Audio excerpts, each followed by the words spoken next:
We have just witnessed the biggest moment in the entirety of Xbox's history today, and quite possibly in all of gaming itself, because Asha Sharma just sent out a report to every Xbox employee, as well as a memo for us to read, and it is nothing short of absolutely brutal. It's also long as fuck, so I'll do the best I can. All right, so today I'm going to talk about the Xbox layoffs, and I feel like I can talk to it because I used to work for Microsoft. I worked there for 10 years, and I was laid off by them back in 2009. So I feel like I can relate to what's taking place, and this may not be a popular opinion, but I do think that in this particular case, the layoffs were actually necessary because the former CEO, Phil Spencer, he just wasn't getting the job done. I mean, they're losing money, right? And they're losing to the competition. Now, that doesn't mean that I think that, the hiring of Asha Sharma was, the best choice. I mean, she doesn't have any experience in the gaming world whatsoever. It seems like you could have found somebody better for that. So only time will tell with that. Oh, and I do want to preference, if these layoffs were done to get foreign replacements, then let it be known I absolutely do not support that. And right now, I don't know if that's the case, but if it is, then somebody needs to be held accountable for that. But I'm not saying it. I don't actually know. But in any way, so today what I'm going to do is I'm going to break down the Xbox layoffs into basically 3 points. One, the Microsoft Xbox layoffs were huge. Two, they're painful, but a necessary reset for the Xbox gaming division. And three, the layoffs targeted those who most needed to be let go.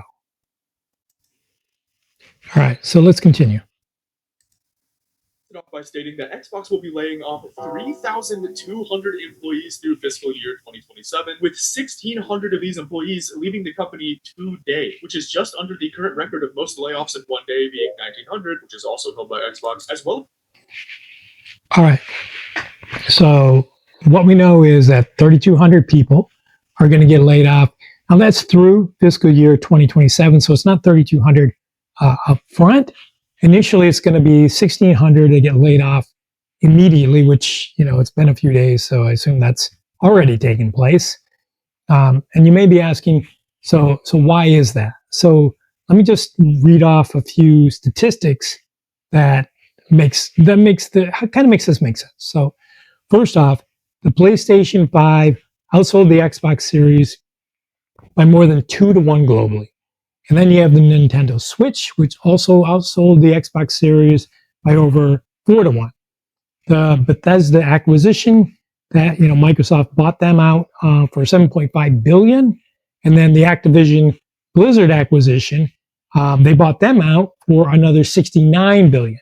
So I mean, these are massive cost pressures on the division itself. So the gaming division has to justify $76 billion in acquisitions to its shareholders. I'm a shareholder. I mean, there's thousands of us.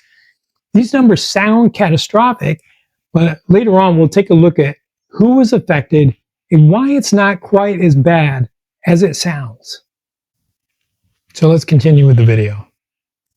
Stating that 4 game studios will be parting ways with the company, with these 4 being Compulsion Games, Double Fine, Ninja Theory, and Undead Labs, with the first 2 reverting to indie studios under their own management and taking all of their own IPs with them, and the last 2 joining new ownership, under who, I don't know, and will be receiving funding to complete Senua and State of Decay 3, and then Arcane, the 5th studio that was on the chopping block, is still in talks with Xbox to figure out whether or not they're shutting down, going indie, or selling to another company. But thankfully, guys, not a single video game was canceled and not a single studio has been closed. See that? All right. So did you catch that? Not a single studio has been closed. That's actually a huge deal. It means that the creative pipeline itself is still intact. In fact, you could actually say this is similar to when Elon Musk took over Twitter, which is X now, where he laid off, I don't know how many people, but a lot of people. And they kept rolling right along. So time will tell when it comes to this. Moving right along, let's watch a little more of this video. She then goes on to mention that they are shifting both finances and focus to higher priority projects like Activision, Bethesda, and ZeniMax for Fallout, and hopefully, if it's even real at this point, Elder Scrolls 6. Motherfucker, it's been 8 years! Lock in, pod! Blizzard, King, Mojang, and the standard Xbox Game Studios. She continues by mentioning that she will be reducing the amount of managerial layers that all work has to pass through from 14 down to 5, and in some places even as low as 3. That's insane. Simply, it's way too much. 14 layers of management is fucking insane. I think I just said that. I do not know how work even got done at this company at all. If you've ever worked a job where you had to ask your higher up, to ask their higher up, to ask their higher up, to ask their higher up, it fucking sucks. It's slow as shit, and you end up doing more waiting just to get a yes or no answer from somebody who is actually working on your project. But now Xbox will be streamlining access to shared tools, services, and code bases to make life easier for the developers, which is huge going into the future. Fine. All right. So what just happened here? Microsoft is shifting more resources into the most popular games. This is the classic 80-20 rule where, only 20% make the bulk of the money. So they're going to be shifting more resources into those games. And that makes a lot of sense. And so here's the biggest one though. Cutting managerial layers down from 14 down to 5, and in some cases, even 3. Most cuts were upper and middle management, not the game creators and the designers themselves. This is huge. I mean, this is what a healthy restructuring actually looks like, whether it's a gaming division or any division of any company for that matter. Now, as a former Microsoft employee, my particular where I worked, like I worked in the big labs where we had thousands and thousands of machines, which the Windows operating system was tested against daily. So new build, test it, new build, test, and if something broke, then it would break into a debugger, and then the developers would fix those particular bugs. Now, where I worked, we didn't have that many problems because, we ran the labs. But I serviced 7 different divisions with subdivisions within the Windows division itself. And so I'd sit at lunch with a lot of these guys because, I'm serving them, as a lab manager. And they would complain all the time about, all these layers of management. And they'd be talking about how they had these great ideas, how they could streamline something or make something, make an improvement.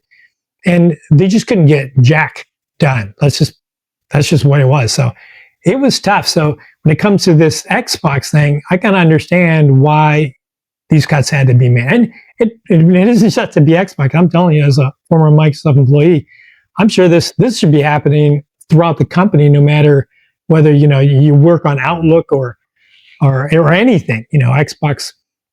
It doesn't matter what division you're in. If you got all these layers, it's got to be cut. So I think these particular cuts, if they're going they're really cutting at the managerial level, then, that's a smart move. Look, if you're on the receiving end of layoffs, they suck. There's just no two ways about it. I mean, I've lived through it at Microsoft myself, so I know the pain and the future that typically follows for most. So believe me, I'm not unsympathetic, especially with the way the IT job market is these days. However, I've also seen how detrimental many layers of management can be when trying to get stuff done, when managers, instead of doing the right thing, are simply just trying to justify their jobs.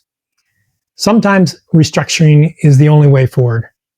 Now, I'd like to hear from you. Do you think Microsoft made the right move in this case? Please let me know in the comments below.